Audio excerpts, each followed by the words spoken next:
You're listening to Civic Media.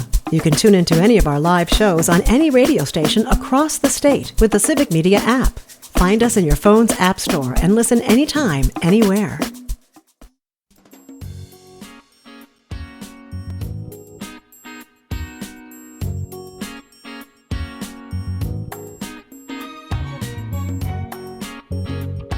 Live across Wisconsin on Civic Media, you're listening to Mornings with Pat Kreitlow, powered by Up North News.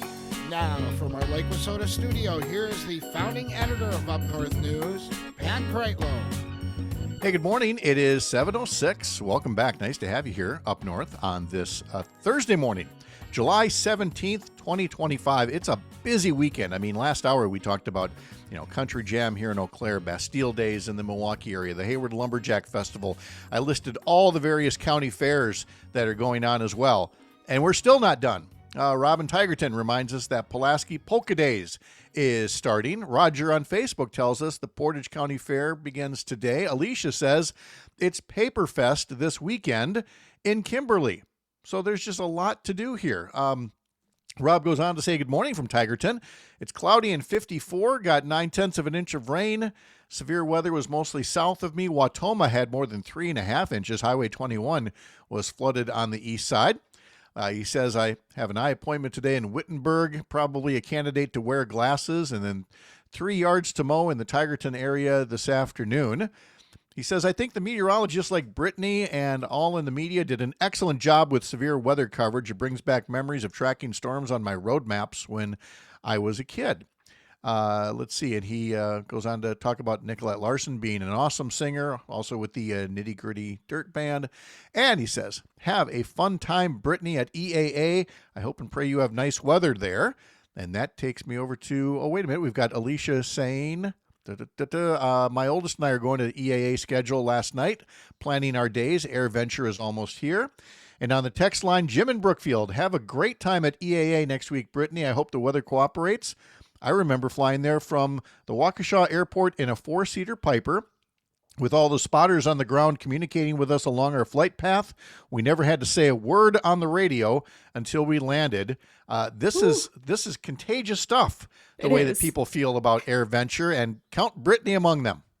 I am definitely one of those. I had no idea what it was the first year that I went, and all it took was one day, and I was hooked, honestly. I'll suggest if you want to go on a day and you're wondering which one, because there's just so many, Wednesday and Saturday, they have a night air show, and it is one of the biggest that I have ever seen. And they've got the drones doing their things. They have a special ending with some explosions. It's amazing. The good kind. Yes, the good kind, the planned kind. Yes. So it is just a super fun time. Lots of people, good people. You'll learn so much. The technology that goes on with these airplanes is outrageous, and it goes beyond that too. So I'm so excited. Camping is going to be so much fun. Just the fact that I have no power, though, is going to be very, very interesting. This is dry camping. You truly rough it. You really rough it for this. Every single one of us. There's only a few power sites, so we're out there for the good. So Brittany will be off tomorrow getting ready for that. Hopefully we'll be able to hear from you at a couple of points along the way next week as you enjoy it all. And before we get into today's weather, just letting folks know that Corrine Hendrickson is standing by. We'll talk to her in just a couple of moments. State Senator Jeff Smith at the bottom of the hour. But as mentioned by Robin Tigerton, y'all were busy yesterday tracking something like 10 or 12 different possible tornadic systems out there. What's the report by the time we get to this morning, looking back at it yesterday? Yeah, yesterday was wild. It started earlier than we had thought. Right around noon in Dodgeville, we saw a funnel cloud and a tornado touchdown. That continued into Sauk City, Fall River, Beaver Dam, Fox Lake area, into Fond du Lac, even funnel clouds being reported. That was around 3:30 in the afternoon. Also into Hustisford, Lemonwire. Many, many places dealing with a possible tornado that touched down there. Lots of video, lots of pictures out there of proof. Also, winds clocked 50 to 60 miles per hour, knocking down trees scattered throughout the southern half of the state, and then flooding towards the Fox Valley. Unalaska got 1.63 inches in 1 hour. just 1 hour. So from La Crosse to the Fox Valley, a good 2.5 to 3.5 inches were reported there. Madison area about 1 inch to 1.5 inches. But Watoma, cars were reported stalled with water over the hoods. Highway 21 was impassable between Coloma and Watoma. And also Neenah, creeks were overflowing, water going into backyards and basements. Same thing into Oshkosh. The EAA grounds are flooded, but they have really good draining systems. But Fond du Lac, Stockbridge, Manitowoc, all flooding situations there. We're drying things out today. Thank goodness. We need it. Fog still in places like Hayward and Ashland. It's about 41 degrees up north, 64 degrees into Racine. It feels like fall. That's going to be the case today. Very crisp, upper 60s to low 70s, lots of sunshine. And we are looking at tall waves on Lake Michigan. So beach hazard statement out there. Be careful of rip currents. Otherwise, tomorrow, another little system wants to start, bringing rain possible far, far north tomorrow afternoon. And then that line could build and swing south through the state as we go through the late afternoon. Otherwise, a little bit of rain chance does linger, maybe mostly south on Saturday. Sunday, we are looking at a little bit of rain possible south, but northern parts of the state, we're dry all weekend and we're a little bit warmer, upper 70s to low 80s. All right. Well, Brittany, have a great early start to the weekend. Wonderful time setting up at EAA. And thank you. Well, hopefully we'll get a chance to check in with you a couple of times here. I can't wait. Talk to you guys then. All right. Sounds good. Let's visit now with Corrine Hendrickson. We've talked to her several times before about the crisis of affordable childcare in Wisconsin. Governor Tony Evers he first did use a lot of federal pandemic relief funding to help keep the childcare industry from collapsing.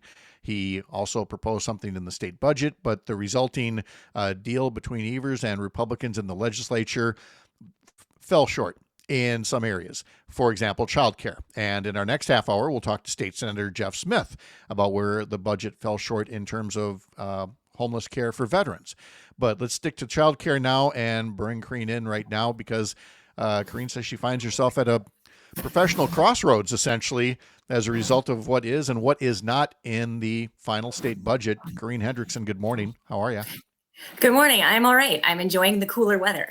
Yes, it's definitely a big relief compared to, feeling like the mid-90s or triple digits or anything like that, especially if you're watching a bunch of kiddos all day. So. Yeah, we're outside. We're at the park for swimming lessons, and it's been hot. So today, now those poor kids are going to freeze when they're in their Yes.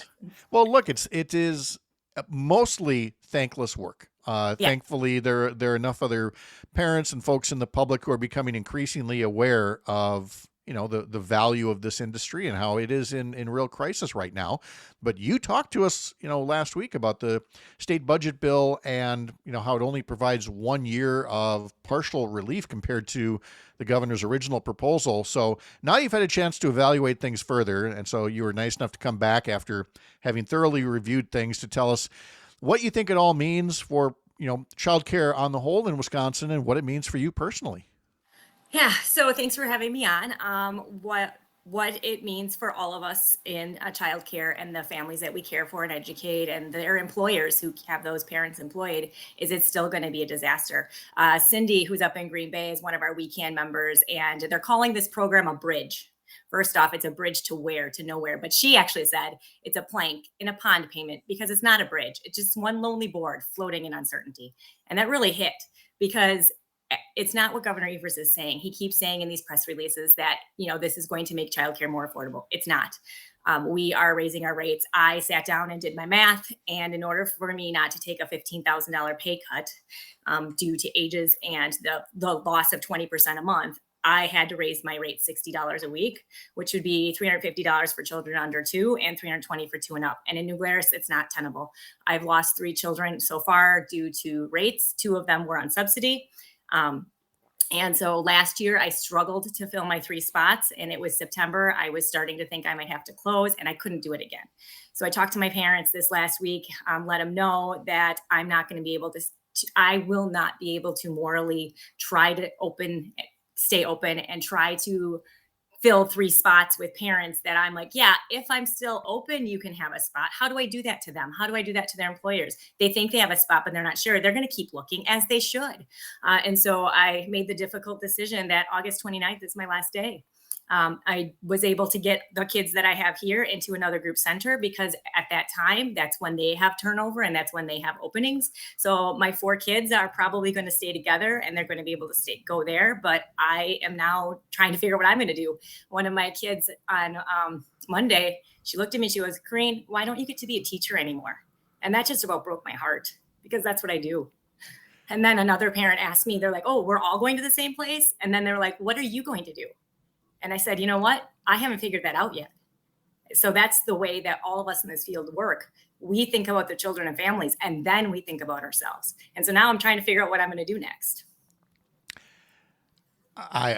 My heart is breaking for you and for these kids and for these families. And it's not just you. You're not the only provider who's looking at this. It's all of us. And making a rather difficult decision. And look, even if there's follow-up legislation, because we talked about how the funding is really only there for 1 year.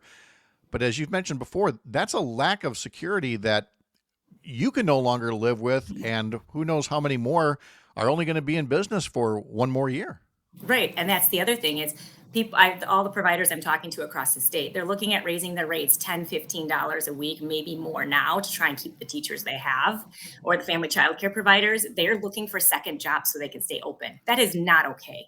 We work 50 hours with kids already, and then we're supposed to go and work somewhere else so the parents can afford us. This is not okay. And our state should not be making these decisions. If they actually cared about kids, they wouldn't do that. And so, yes, we are still fighting, and I'm not leaving the advocacy world. I actually will have more time, so that could get fun. But we're working on, there's standalone legislation, SB 222 and AB 317. It's the standalone for $480 million to make us whole again. Had we gotten that whole $480 million, I wouldn't have had to raise my rates at all, because it would have covered all of that. And so we're still fighting for that. We're still saying it. And now what we want is our providers, our parents, and our employers to call Governor Evers and call their Dem and Republican representatives and tell them every time, my rates just went up $20. I just lost an employee because their rates went up, because that's what it's going to take is until they see it and feel it, they don't understand, and they don't have the empathy, and they don't have the imagination. And that's not okay either. So that's where I'm at. You've been asked, to consider, I mean, you're already way out there visible on this issue, but to consider, ramping things up further. And I know I've seen this happen with people all the time. You're an advocate for something and people say you should keep being an advocate, maybe on, even an elected level. Is that one of the options? Yeah, actually, I am one of the, now I think we're down to 4 potential Senate candidates in SD 17, which is Mark Lyons district. I am thinking about it. I am pursuing a potential run, and I participated in a forum last week, and will be participating in more forums throughout the this area of the state that the counties are putting on. And I'm excited that real people are interested in running, because we do need real people who actually have conversations, meaningful conversations and relationships with actual people, instead of staying in their bubble and listening to what all the experts are saying that what is what we need and what we want. And that's how you end up with what we got. There was no transparency. None of us were at the table to say these policies are terrible, they're awful, and do not harm the children. Do not do this to the children. Don't put us in these situations. And for what? A plank in a pond? It's not. You can't run a business that way. And on top of everything that's happening at the federal level, this is only going to just, continue to make us descend into, despair almost. And part of what I like is the hope of working towards something else. And that's, I don't doubt you'll do that in some way, shape, or form. And please keep in touch on what those plans would be. Corrine Hendrickson, childcare provider, soon to be former childcare provider in New Glarus. Corrine, thank you. Hope you have a good day. Thanks. We appreciate your time so very much. A local update is coming up next for some of you. And then coming up at the bottom of the hour, State Senator Jeff Smith about something else missing from the state budget bill. That's all coming up live from Lake Wissota on the Civic Media Radio Network. I'm Pat Kreitlow.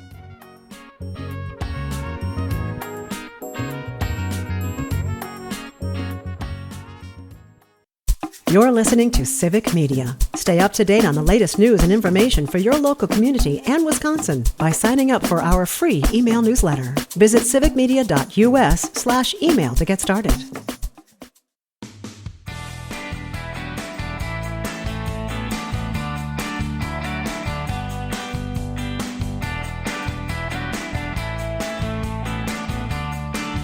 One more day until the Major League Baseball schedule is back operating at full steam, including the Milwaukee Brewers. They will be in Los Angeles taking on the Dodgers for a weekend series. So we got a couple of nights of late night West Coast baseball starting at 8:35 tomorrow. Pregame coverage begins on several Civic Media stations for the Brewers and Dodgers series and getting that second half of the season rolling. You may have heard us talking to new state Democratic Party Chair Devin Remiker about a town hall event scheduled for last night in La Crosse. Because of the bad weather, it was postponed for a night. It will now be held tonight. It's a town hall designed to let residents in La Crosse and frankly all over the 3rd Congressional District weigh in on what's going to happen because of that Trump mega bill supported by Congressman Derek Van Orden, who we heard from in the last hour, having quite the verbal altercation outside the U.S. Capitol with Congressman Mark Pocan, as Derek Van Orden was doing Derek Van Orden things.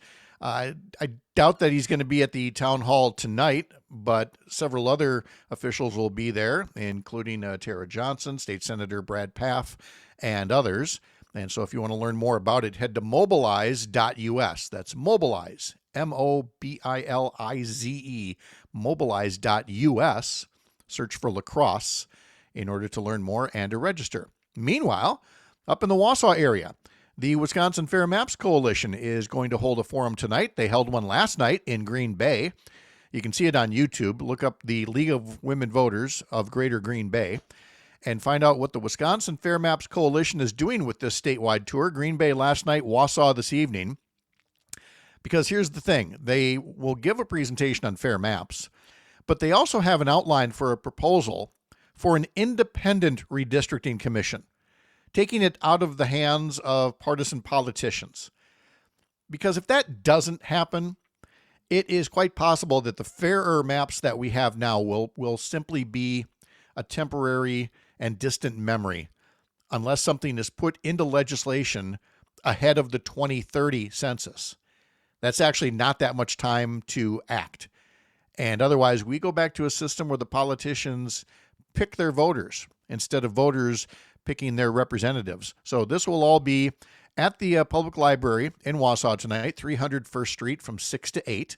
If you want to learn more, go to fairmapswi.com, fairmapswi.com to register or learn more. The group is also scheduling a forum for next Wednesday in Waukesha. From the Milwaukee Journal-Sentinel from this morning, a story here that says the Wisconsin legislature has now spent $26 million in taxpayer money on private attorneys since 2017.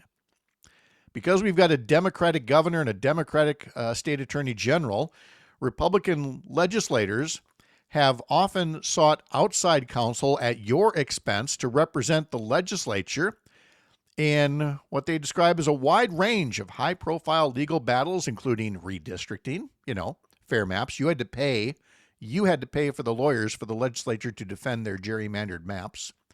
There were the laws that were passed during the 2018 lame duck session, things where they took away powers from the governor after Tony Evers beat Scott Walker.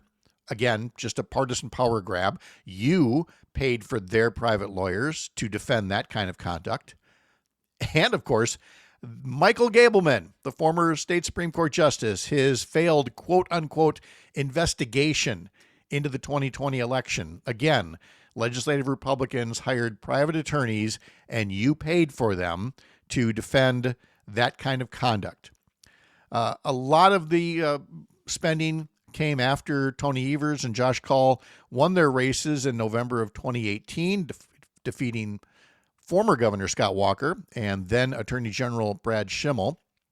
And again, it's involved all of these various court cases because, as Assembly Speaker Robin Vos says, they feel like they don't trust that Attorney General Kaul, a Democrat, will defend Republican-backed laws that were passed before Evers took office. Well, yeah, maybe because there were constitutional questions about it.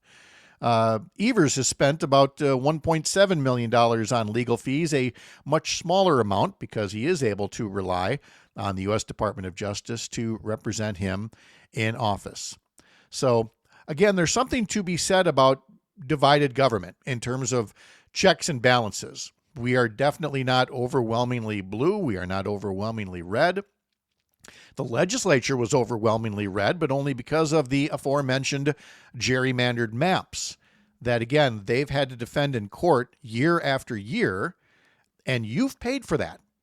And one way to avoid having that happen in the future would be different election results, of course, in 2026, but also to insist that whoever's in charge, Democrats or Republicans, put an independent redistricting commission into place. And I say that as a former legislator. And I contended during my time in the legislature that, we should elect good people to office, and good, fair-minded people can write fair maps. That's what used to happen in this state. You had a Republican, Congressman Tom Petri, and a Democrat, Congressman Dave Obey. They would work together with folks from either side of the aisle to come up with maps that were fair and competitive because they respected the voters. There were Republicans in 2011 and beyond who designed these maps that they're making you pay for that made the legislature overwhelmingly Republican when we are not an overwhelmingly Republican state, do not respect the voters. They do not respect the taxpayers of Wisconsin. It's anything for power. And now this latest tally shows that you have spent $26 million helping Republicans defend these actions that they would not have to do if they had more respect for the voters and if they were better stewards of the Wisconsin tax dollar. Republicans also put no money into the state budget for helping homeless veterans. We're going to talk to State Senator Jeff Smith about that coming up. Live from Lake Wissota here on the Civic Media Radio Network, I'm Pat Kreitlow.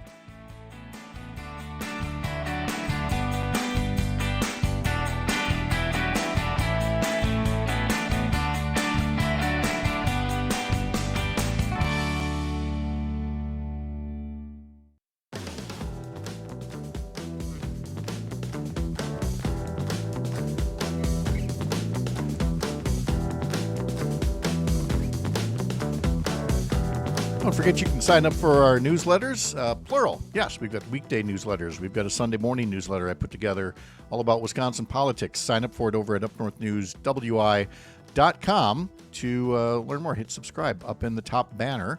We'd love to have you as a subscriber there and as a podcast as well. Head to Spotify and follow the show. All right, we've had a lot to say about the state budget, a lot of it about what's in it, a lot about what's not in it. You heard from Corrine Hendrickson in our last half hour that what's not in it is enough childcare relief to keep her in business, and probably a lot of other folks as well. There's something else not in the budget that caught a lot of people off guard, and that was help for homeless veterans. Seems like rather a slam dunk for Republican lawmakers who are all the time wrapping themselves in the flag, but took Governor Evers' request and turned it to $0 and never did anything else about it. Did they forget? Was it just out of partisan spite? Can this be fixed? Let's find out by checking in with State Senator Jeff Smith from the Eau Claire County town of Brunswick, where he joins us now. Senator Smith, good morning. How are you? Thank you, Senator Kreitlow. It's good to see you today. I love the fact that now that you're in the Senate instead of the Assembly, that you use the courtesy titles because you understand senatude. Well, it's really actually very rare, but for you, I know how important it is. Yeah, so very important. It's more important for me to be a captain of the pontoon than it is any other title here. Jeff, I don't know how to start on this because I can ask you all the background about how this got missed from the budget, but maybe we'd better start with explaining what it is that we're talking about here. What is the program, or what was the program that was helping homeless veterans? So it's the Veterans Housing and Recovery Program. I got a couple things here just to read what their goal is to help veterans achieve stability, increase their skill levels and or income, and obtain greater self-determination to reintegrate back to the community. As we know, when veterans struggle with whatever they've been through, whether it be overseas or in battle or whatever, fatigue, we owe them whatever we can to help them reintegrate back into society and have a comfortable life just like anyone else. And so what had the governor proposed? What had been going on, up until this state budget? Right. So we have 3 facilities in the state right now. I believe one is Mount Horeb, the others are Green Bay and Chippewa Falls. And in Chippewa Falls, actually, the facility actually is the largest, and actually, what do I want to say? They have 70% of the population of those 3 facilities are in Chippewa Falls, and that and Green Bay are the ones that will be closing because of the lack of oversight by the Republican Joint Finance Committee. So the governor proposed how much to put in the state budget for this? He proposed 1.9 million to be in the budget to keep those facilities going at full speed, and they zeroed that out, like they did so many things. And I don't want to. I don't want to be too harsh. Maybe they overlooked it. Maybe they didn't realize when they were just zeroing everything out that was going to. But we gave them an opportunity on the floor. I introduced an amendment on the floor to bring that amount back.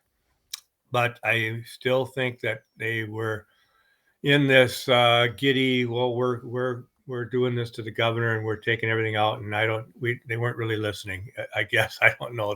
They totally dismissed that one. But there was like one Republican senator who voted for your amendment to fund the homeless veterans. And that's right. That's Andre Jacques, because it affected his district as well in Green Bay. Okay. But every other Republican voted against it. That's right. And if there was, the reason I come at it like this is that, look, this is out of spite and for no other reason. This is why they zero out the things that Governor Evers proposes. And then they have come back in and either put a lower amount in, or they've reconfigured things. Like the childcare funding is a classic example. They just did not want to put anything into childcare counts because that was Governor Evers' baby. So they and the governor eventually agreed on some other funding mechanism, and they put the funding in there. It wouldn't seem like this needed that. So yeah, it was either an oversight or it was just, they just blatantly did not feel like these homeless veterans deserved care anymore. Have you heard any kind of feedback, firsthand, secondhand, from your Republican colleagues? Or is this a big old oops and they're going to rush to support some kind of a trailer bill with funding? It's actually kind of pathetic. We have heard from our colleagues on the other side of the aisle that claiming that, well, there was a 15% increase to the DVA, the Department of Veterans.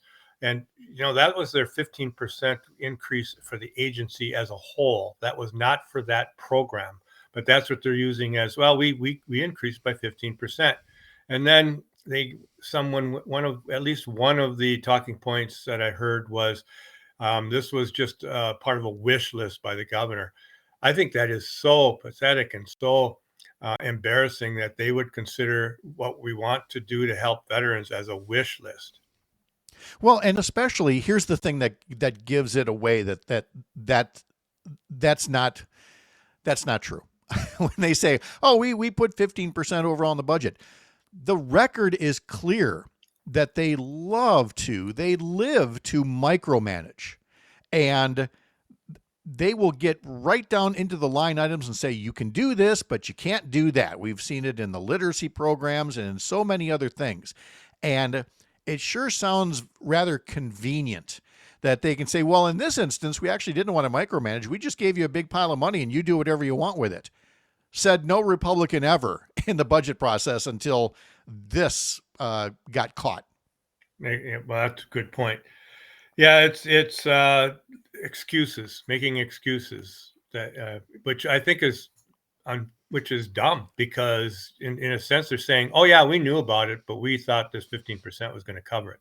That's basically what they're saying, instead of saying, oops, that 1.9 million was overshadowed by the negotiations that took place with our Senate leader, Diane Hesselbein, and the governor's office, that brought back funding for our universities, brought back half the money we needed for our childcare facilities and brought back, or actually raised, the special education funding, which was desperately needed for our public schools.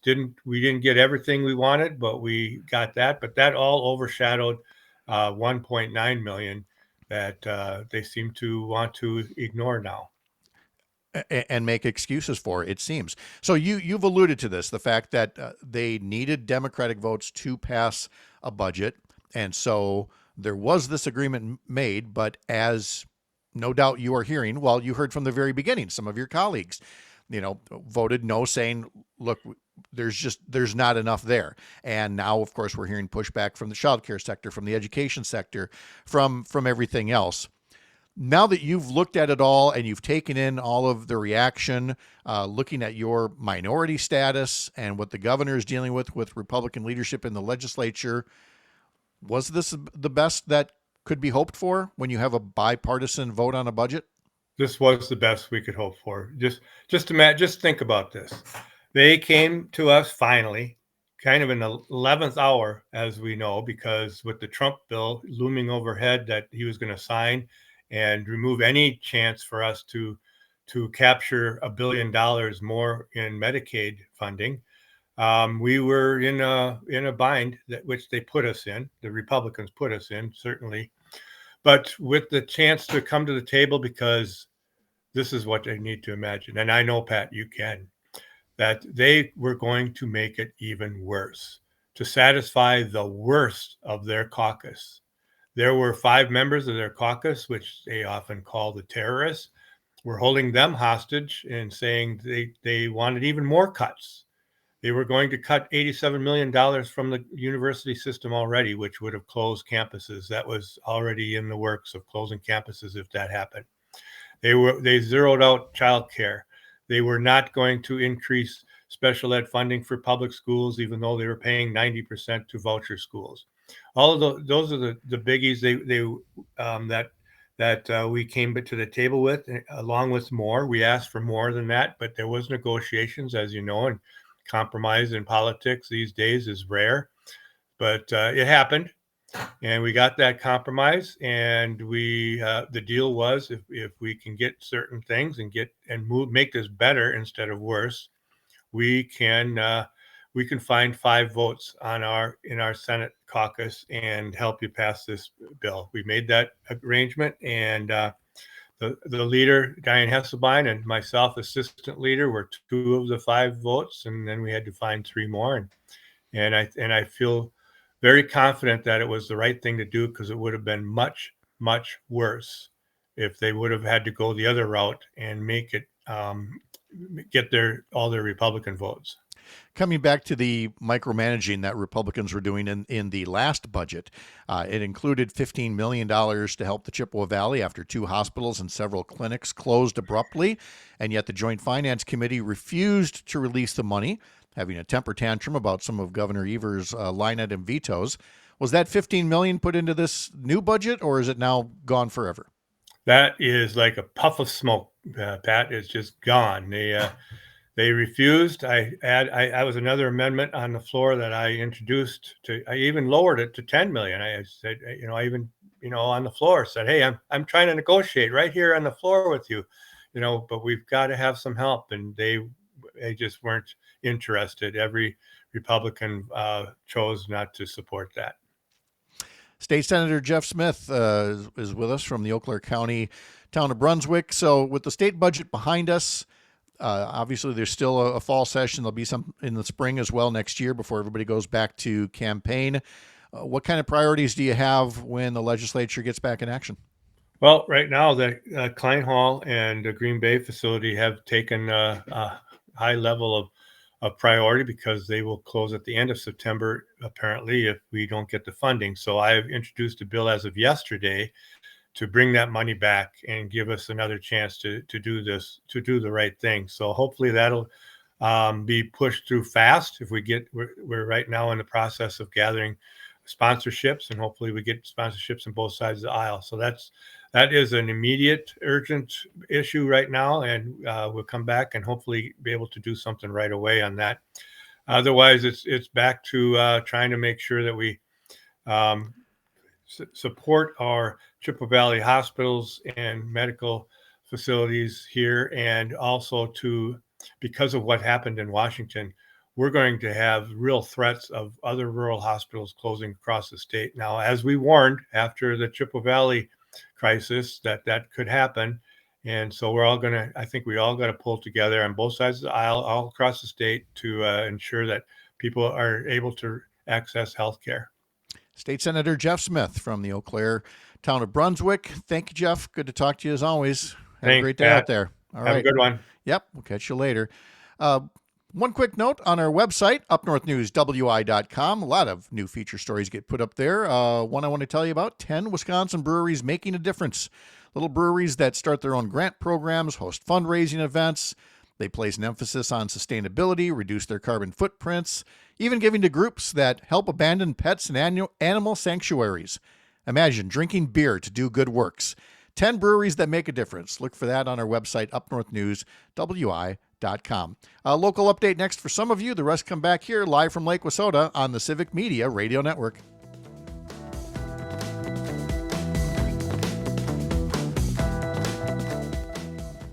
You're listening to Civic Media.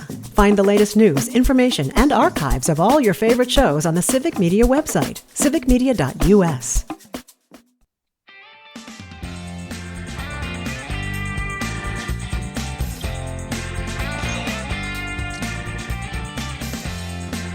I love this part. This is the part where Todd goes on the road and finds all those things that makes Wisconsin great. And he's brought a hostage. Jane Matnair is along as well. And allegedly Greg Bach. Is Greg Bach, did he make the trip? Greg did make the trip. He's saying hello to the friendly faces here in Butternut, Wisconsin. Jane doesn't have a mic, but for those watching on the stream, you can see her. She is thrilled. This was on Jane's bucket list. Last year it was Amory. This year it was Butternut. And my goal for the entire year for my job is complete because I have made Jane's dreams come true. I really have. I wish we could hear through the AirPods there, but she is the AirPod. Unfortunately, all you can hear is my voice. But you see, Jane, she's thrilled. She said she's thrilled to be here, very, very happy. And she already got a postcard to send to her husband back in Milwaukee. That's awesome. It's really great. Butternut is just northwest there of Park Falls, where we have a fine Civic Media station. The one in Hayward is not far away. And you're going to be talking about those great Civic Media stations today between your two shows. Yeah, absolutely. I mean, Jane and Greg start across the network at 9 o'clock until 11. They're going to be talking to, it's the Fanatical Fish Gallery? Fanatical Fish Art Gallery here. It's absolutely beautiful. They're going to have the proprietor on their show just after 9 o'clock in their first hour. They're going to do later on their audio sorbet, which lightens things up. And of course, they end it with this shouldn't be a thing. And let me tell you, after hanging out with me for a couple of days, Jane and Greg say traveling with Todd should not be a thing. Hey, no. You are the travel agent that gets this all done. How did things go in Oshkosh yesterday?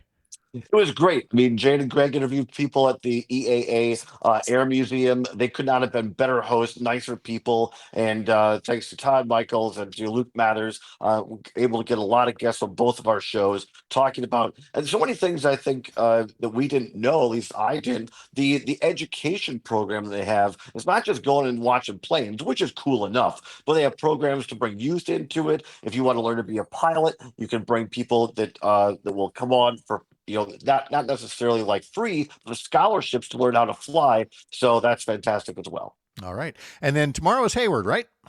And tomorrow is Hayward. We're going back to Hayward, of course, home of the Birkenbeiner. And during the summer, it's home to the World Championship Lumberjack Festival. I've learned one thing. Greg can kick my posterior when it comes to picking up large logs. So that'll be a lot of fun.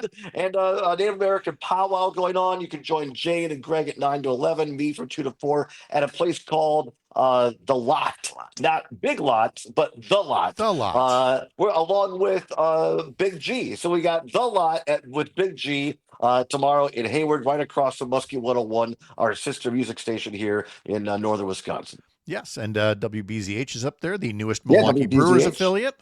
And that's where you'll catch the Dodger series over the weekend here. And then what do you get to? I know I heard Jane say the other day during a staff meeting, she said, we're not coming back.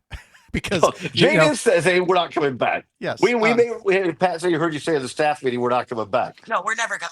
Never coming home. We may well just set up camp here in either Butternut, or we may just start doing our shows in Lena's. Lena's the proprietor.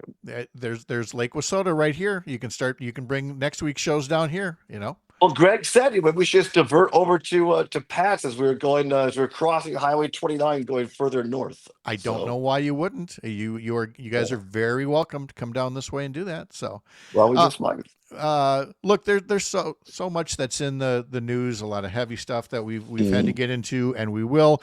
But one of the things I really appreciated about your show being at the Northern Wisconsin State Fair is that there was so much more to talk about, so much about community and the festivals and everything. I know we took a break to talk to Josh Schoeman, candidate for governor, who happened to be at the Northern Wisconsin State Fair. But by and large, it really is, we talk about balance all the time. You can't be all politics all the time, but you also can't avoid politics 100%. That's not a responsible thing either. You guys are truly bringing balance to the things that we can talk about on the radio day after day. Yeah, funny you say that. That's how we ended our show yesterday with Jane and Greg and I having that same conversation. And I think we were talking, Jane and Greg touched on a little politics at the start of their show, or at least current events, maybe is a fair way to say it. Yeah. But then the majority of the show was just talking about all the great things happening at the EAA. And you're exactly right, Pat. We've had that discussion, the three of us, as we've been traveling around. And yeah, we can't ignore the news, the important things, but there are these great undertold or untold stories of our small entrepreneurs, like the one we're here at the Fanatical Fish Art Gallery, the events like the EAA. And those are the things, I know our friend Trygve Olsen says this all the time, but it's true. People at these kind of events, they don't care whether you wear a red hat or a blue hat. It's about wearing a green and gold hat. And Jane and I got the munchies only because we were hungry and hadn't had anything to eat all day. Sure. So we searched out, what was the place called, Jane? Nemo's.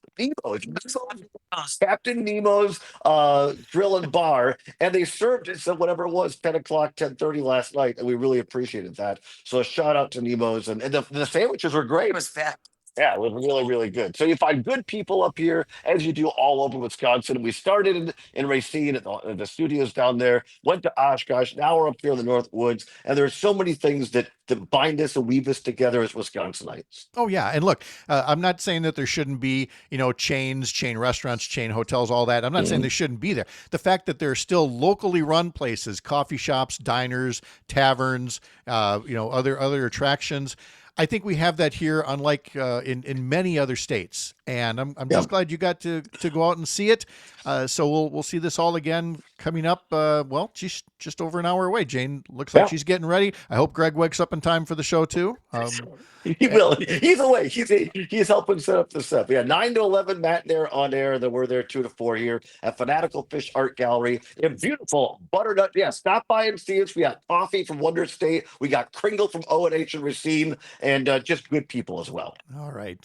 Have a lot of fun. It looks great. You guys look great. Travel safe, and we'll look forward to hearing from you today. On behalf of Jane and Greg, this is Todd. So we'll see you on the road, as Charles Corrall used to say. Charles Corrall, not a good example to cite. Oh, come on. We bought his station over in Ely, Minnesota, for goodness sake. But with one wife or the other wife. Anyway, we're going to take a break for the news. Back after this on the Civic Media Radio Network.